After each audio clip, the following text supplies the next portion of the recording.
And Igbos are called black Jews. And Igbos are called black Jews.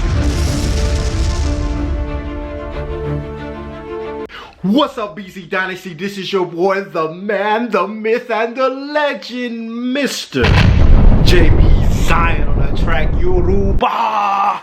Benai Ephraim of the tribe of Yosef. Welcome back to the channel, family. I love each and every one of you with the love of the Most High, with the love of the Messiah. I just thank you guys for tuning in for another banger. Right. So welcome back to the channel, family. On today's video, it's not clickbait, but as you can see, we're finna get ready to react to Mr. Bishop TD. Right? So on this video, we're gonna react to Bishop T.D.Jakes explaining his genealogy. We're gonna deal with the fact that this mega church pastor, now I know you guys probably might think I'm coming in for our elder, right? I see the bishop as a father in our community, do not get me wrong. The purpose of this video is to, however, bring light to a situation that plagues our community, right? And before I go a little bit further, I want you guys to see the shirt. Abraham, Isaac, Jacob bloodline fringed up, right? But with our dear father in the community, Bishop Jakes, I don't do this to detract from him being a pillar in our community. I do this to show the state that we're in terms of black leadership in the community. It's getting to the point, y'all, where we have leaders that know more than what they're willing to address, right? And I know a lot of different people tune into the channel. To all the ministry leaders, this is an indictment upon all of us, I include myself in this, that we have to speak truth to power. We can't be afraid to tell the truth about who our people are. It's too many lives at stake. Our people are dying every day for a lack of knowledge. The scripture says, my people perish for a lack of knowledge. And our people, if they knew the greatness by which they came from, right, it would alleviate a lot of the symptomatic destruction that we see in the black community. So Bishop T.D.Jakes, these are two different videos. One, he goes into the detail of why he chose to do his ancestry, what went into that. I have not seen that video, y'all. We're gonna delve into that first video. Now this video is just gonna talk a little bit about what was the inspiration behind the bishop going down this journey.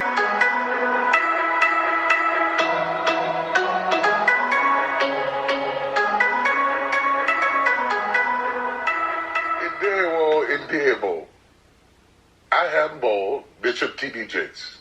Anana BBC News Igbo. To the Igbo people, fascinated me very much.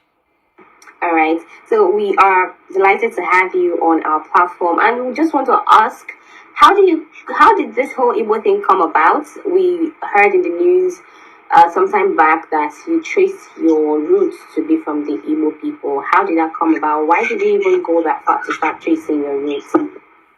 So it all started when Henry Louis Gates, who was at Harvard, decided to do this DNA testing to see where my ancestry came from. And so it was me, it was Oprah Winfrey, it was Quincy Jones and several other people who participated in the initial study. And mine traced back to Western Africa and to Nigeria in particular, and the Igbo were my ancestors were Igbos. And so it was fascinating. And oddly enough, I was the only one that was tested that was full-blooded African. Wow. So how did that That's very rare. How did that make you feel? It's indescribable. Yeah. It gives us something that we as African American people don't have, which is roots. As Alex Haley would say, it gave me a better understanding of my roots. It's very interesting how similar I am personality-wise to how Igbo people are described. It explains some things to me about myself that was very fascinating. And my sons and my daughters have all started studying ancestry and about Igbos and about more and more about Africa as we, I like to say, close the middle passage and reconnect with our brothers and sisters from over there.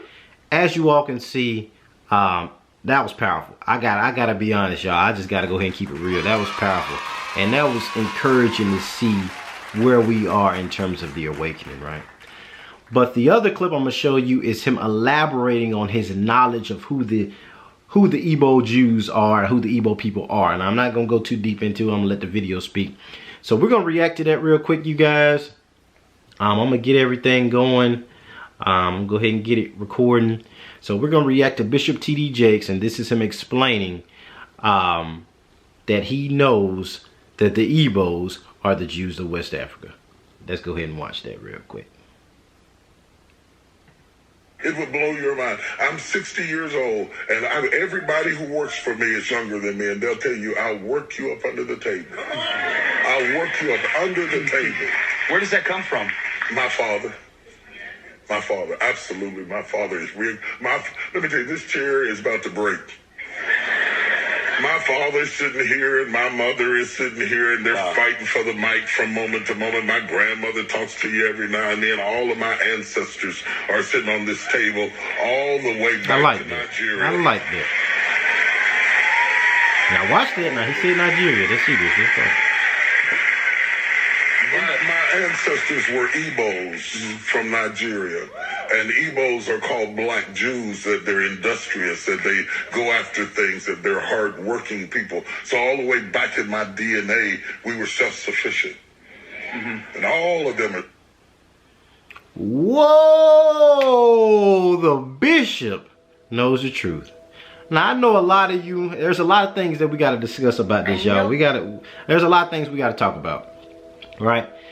Now, at first glance, I'm going to go ahead and announce the elephant in the room. It may appear as if, okay, JB, you're misconstruing his statement. He's not saying that he's an Igbo Jew or that he's a Jew. He's saying that his people are likened unto the Igbo people are called the Jews of Africa because how hard they work, they're industrious.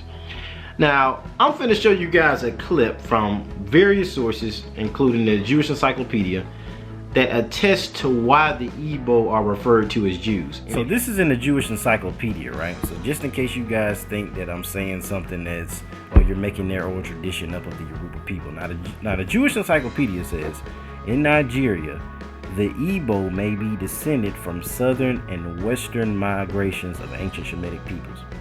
I'm gonna skim down a little bit.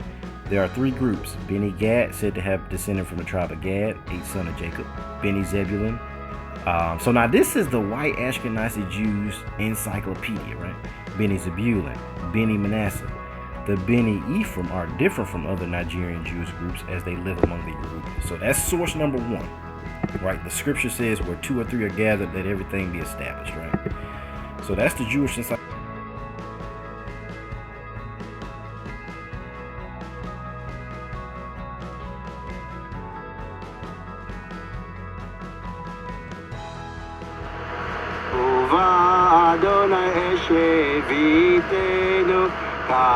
This is Nigeria, the 7th most populated country in the world. And every day within this dizzying frenzy, thousands stop what they're doing for mincha, the traditional Jewish afternoon prayer.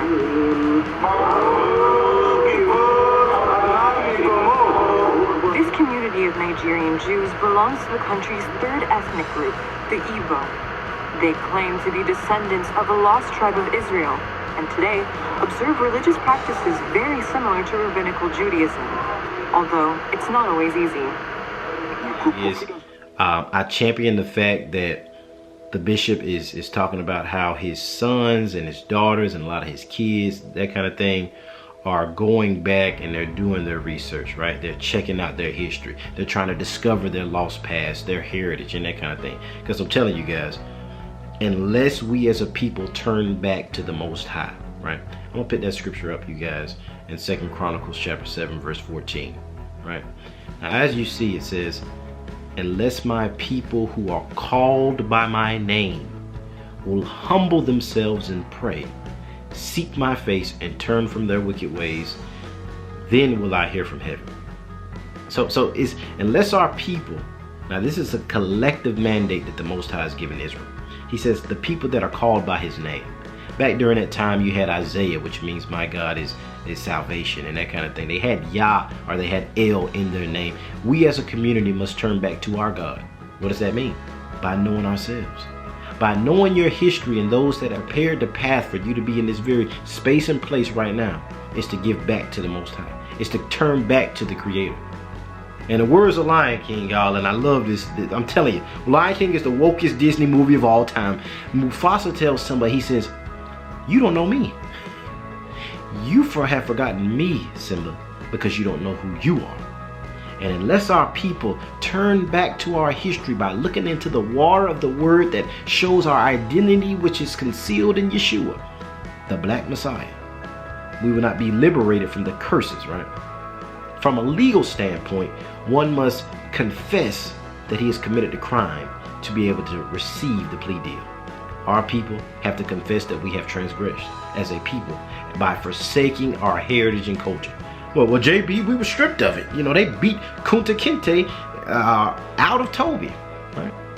But now we have no excuse. We got Google. We have these books from the 1800s. We have archaeology. We have anthropology. We have Bible prophecy coming to fruition right before our eyes. So what's our excuse? To not know who we are.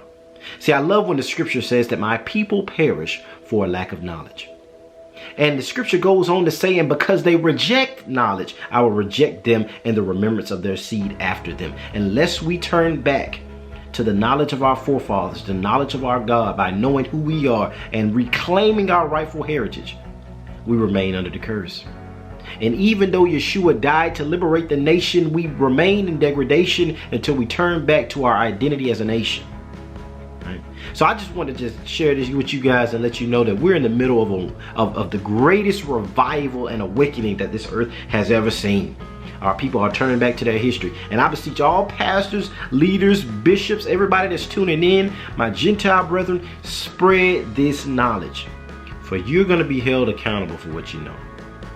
Every pastor, leader under my voice, if you know we're the people, create a path for another person to share that information. You yourself preach that to your congregation. Share that with your family. Share that with your loved ones. Share that with your friends.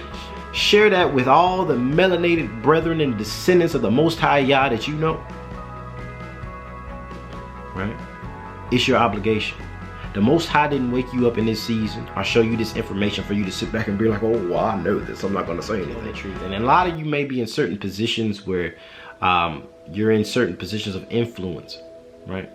And I just ask you to use that influence to teach this information, to create an avenue for your people to teach this information. All pastors and leaders on the sound of my voice, you are charged with a charge right now to declare this truth, to use your platforms to vocalize the heritage and the history of your people, and to awaken the 12 tribes. So with that, family, peace and blessings. Black power to the melanated nation, the chosen people of the Most High Yah, Yoruba, Abana Ephraim. I love you all with the love of the Messiah. You all be blessed. Shalom.